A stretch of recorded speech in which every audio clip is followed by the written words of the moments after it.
The murder of Greg Fleniken remains one of the most puzzling and chilling unsolved cases in Beaumont, Texas. His death, discovered in room 348 of the Elegante Hotel on February 13, 1980, was marked by bizarre circumstances, unsettling injuries, and a total lack of motive. The crime stumped law enforcement at every turn, leading to more questions than answers, and despite years of investigation, no one was ever arrested for the crime. On the morning of February 13, 1980, a housekeeper at the Elegante Hotel entered room 348 to perform her usual duties. What she found was far from ordinary. Lying in the middle of the room, face up on the floor, was the lifeless body of Greg Fleniken. The room was silent and undisturbed, with no signs of a struggle. The bed and furniture were untouched, and nothing appeared out of place except for Fleniken's body. Fleniken had no visible cuts, bruises, or signs of a violent altercation. However, the autopsy revealed something much more troubling: internal injuries that seemed almost deliberate.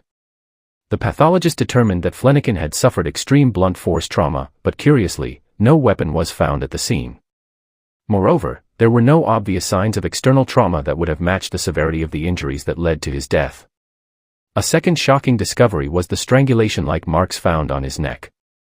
There were no visible ligature marks or handprints, but forensic experts believed that the internal injuries and the faint pressure points around his neck suggested strangulation or asphyxiation. What was most strange about the scene was that there was no weapon, no blood, and no clear physical signs of the violence that had killed him. Greg Fleniken was a respected figure in Beaumont's oil and gas industry, a man known for his integrity and business acumen. In his mid-40s, Fleniken had achieved success and earned a reputation as a family man who was well liked by those who knew him. He was the owner of a successful oil company, and his influence and connections in the industry were significant.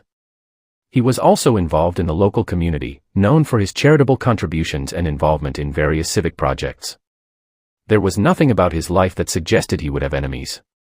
His professional and personal relationships were solid, and he was not known to be involved in any shady business dealings. His death, therefore, came as a complete shock to those who knew him. There was no clear reason why anyone would want to harm him. The police investigation into Greg Fleniken's murder began immediately, but from the outset, investigators were faced with an enormous challenge. The room where Fleniken's body was discovered showed no signs of forced entry, and nothing of value appeared to have been taken. His wallet, credit cards, and money were all left untouched. There was no sign of a struggle in the room, and no apparent motive for the crime. The forensic evidence was similarly baffling. There were no fingerprints or DNA traces at the scene to lead the investigators to a suspect. The most troubling aspect of the case was the complete lack of any obvious explanation for Fleniken's death. It didn't fit the profile of a typical homicide. The nature of the internal injuries was so unusual that some investigators began to suspect that the crime might not have been committed in the typical manner. Could this have been a professional hit? Was there something darker at play? The theories and suspicion. Several theories emerged during the investigation, though none were ever conclusively proven. The professional hit theory. One possibility that arose early in the investigation was that Fleniken had been the victim of a professional hit, potentially orchestrated by someone in the oil industry. Given his stature and wealth, it was conceivable that a rival businessman or an enemy in the industry might have wanted him silenced. Some speculated that the lack of a clear weapon or trace evidence pointed to the work of a professional killer, someone who knew how to carry out the act cleanly. However, investigators found no solid evidence to suggest that Fleniken had any business rivals with the motive or means to orchestrate such an act. The personal vendetta. Another theory posited that Fleniken's murder could have been a result of a personal vendetta. His family and friends were interviewed, but no one could identify anyone with a motive to harm him. His relationships were described as solid and without major conflict. Furthermore, there were no signs of trouble in his personal life or any known romantic entanglements that might have led to violence. The serial killer theory. Some investigators began to entertain the possibility that Fleniken's death might have been the work of a serial killer, someone who killed without clear motive or reason.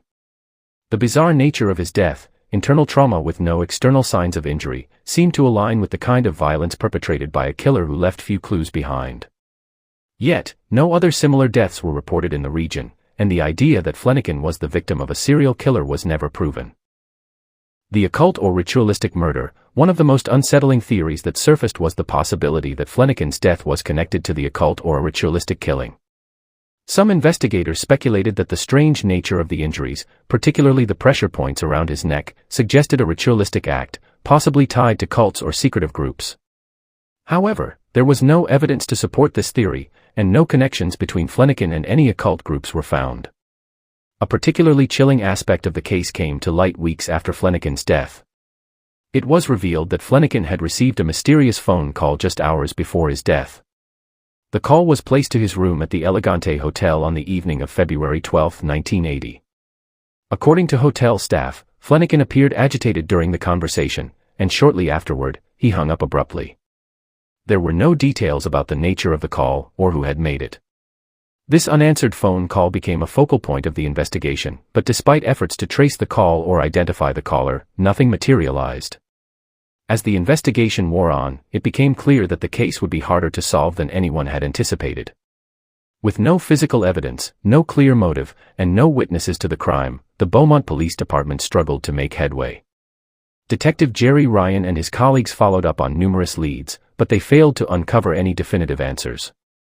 The hotel's security footage offered no clues, as Fleniken was never seen meeting anyone in the lobby or entering his room with another person. There was no sign of forced entry into the room, and the hotel staff confirmed that no one had been seen leaving the room after Fleniken had checked in. No suspects emerged, and the phone call remained an enigma. Despite the best efforts of law enforcement, Greg Fleniken's murder remained unsolved. His family, friends, and the people of Beaumont were left with nothing but unanswered questions. Over the years, the case was reopened several times, but each investigation produced no new leads or revelations. Theories about the identity of Fleniken's killer and the reason for his death continue to circulate, but without concrete evidence, the case has remained cold. Some still speculate that it was the work of a professional assassin, a business rival, or someone with a personal vendetta, while others believe that there may be a much darker and more complex explanation that remains hidden. The murder of Greg Fleniken continues to haunt the city of Beaumont, Texas, as one of the most perplexing and eerie unsolved crimes in its history. It serves as a chilling reminder of how sometimes, even in the face of great effort and attention, justice can slip through the cracks, leaving behind nothing but mystery and suspicion.